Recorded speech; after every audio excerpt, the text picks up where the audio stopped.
56 minute तक खा लिया तो नाजायज काम तो किया, लेकिन रोजा इसलिए नहीं टूटेगा कि ये जो सहरी के औकात लिखे हुए होते हैं ना कि 5:55, 5:56, ये 100% 100% यकीनी नहीं होते।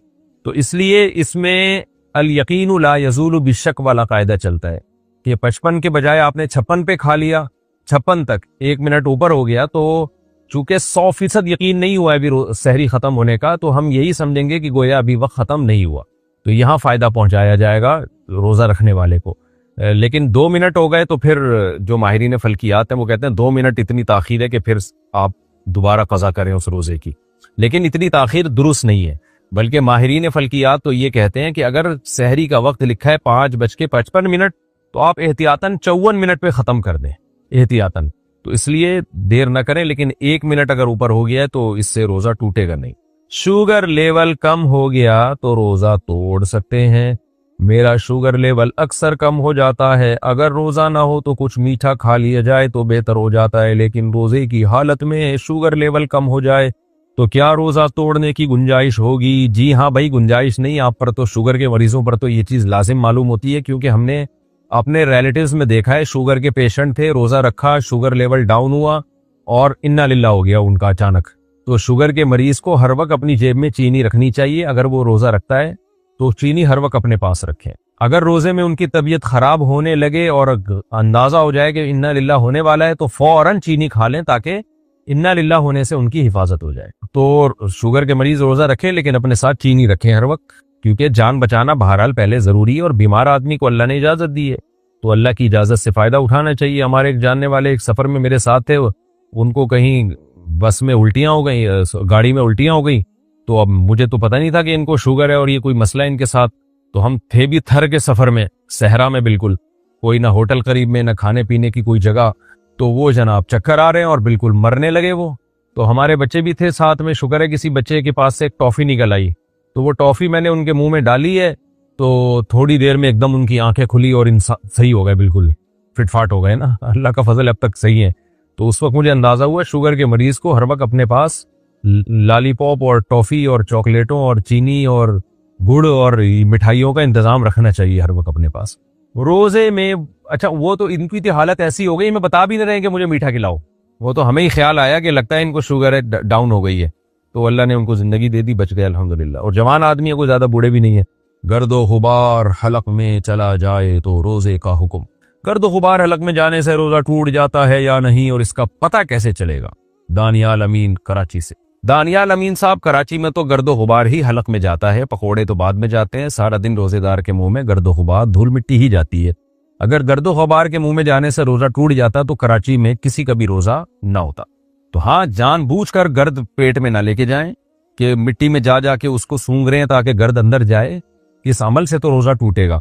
लेकिन नॉर्मली चलते फिरते जो हवाएं चलती हैं और मिट्टियां उड़ उड़ के आपके नाक में, हलक में जाती हैं, तो उसके जाने से रोजा नहीं टूटता। चाहे आपको जाते हुए महसूस भी हो जाए, फिर भी नहीं टूटता। बस जान करना लेके जाएं आप।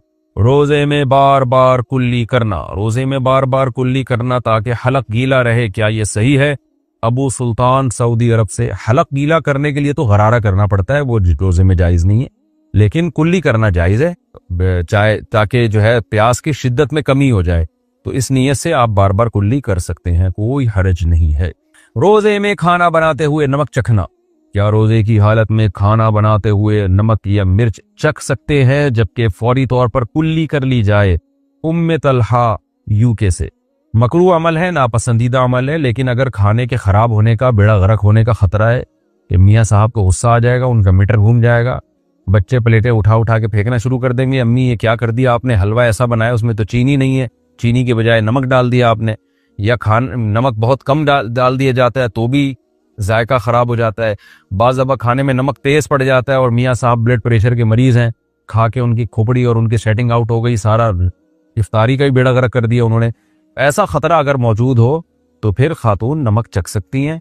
तो खाना पकाते हुए थोड़ा सा मुंह पे जबान पे रख के फौरन थूक दें और अच्छी तरह कुल्ली कर लें, तो इसकी गुंजाइश है।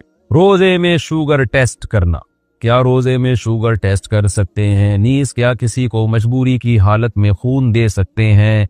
ईशा कुरैशी, जी हाँ, शुगर भी टेस्ट कर सकते हैं और खून भी दे सकते हैं। रोजा इससे नहीं टूटता, खून दे भी सकते हैं, खून ले भी सकते हैं।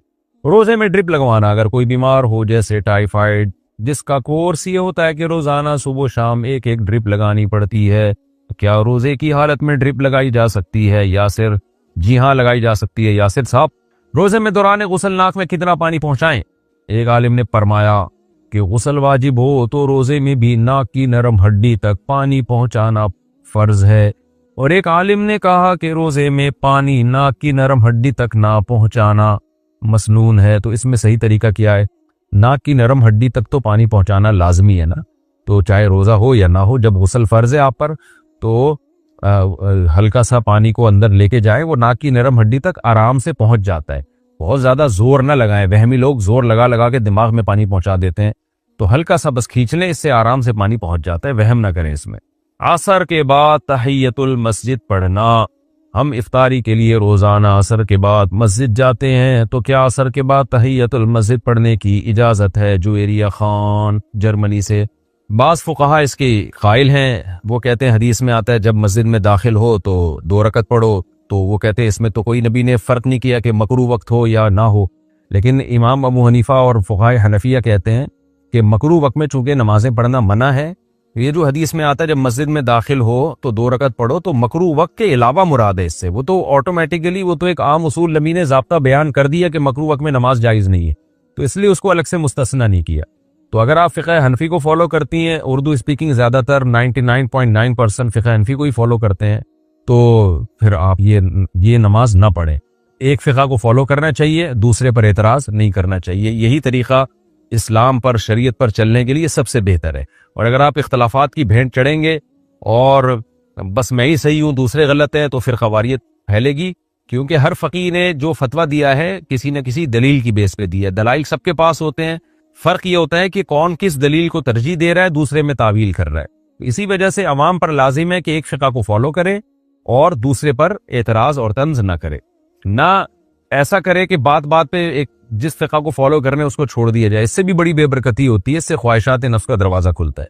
तो आप ये काम ना करें, असर के बाद आप तहियतुल मस्जिद ना पढ़ें। उल्टी से रोजा टूटने का हुक्म। उल्टी आई और निगल ली तो क्या रोजा टूट जाएगा? तलहा साहब कराची से। अगर उल्टी मुंह भर के आई है, मुंह भर के उल्टी का मतलब ये होता है इतनी ज्यादा उल्टी थी कि मुंह में उसको रोकना मुश्किल हो गया आपके लिए, तो फिर ऐसी उल्टी को निगलने से रोजा टूट जाता है। अदरवाइज थोड़ी सी उल्टी को निगलने से रोजा नहीं टूटता।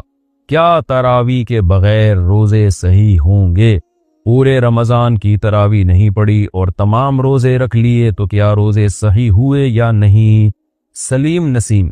देखें, तरावी अगर कोई ना भी पढ़े तो रोजे उसके बहरहाल सही हो जाते हैं, रोजों पे फर्क नहीं पड़ता। लेकिन तरावी सुन्नत मुअक्कदा है, काबिल मलामत है वो शख्स जो तरावी की नमाज नहीं पढ़ता, तो इसलिए तरावी भी पढ़नी चाहिए। कभी बहुत थकावट हो, नहीं पढ़ी जा रही, तो ठीक है, कम कर दें, मुख्तसर कर दें। वैसे सुन्नत मुअक्कदा 20 रकतें ही हैं, इस पे चारों इमामों का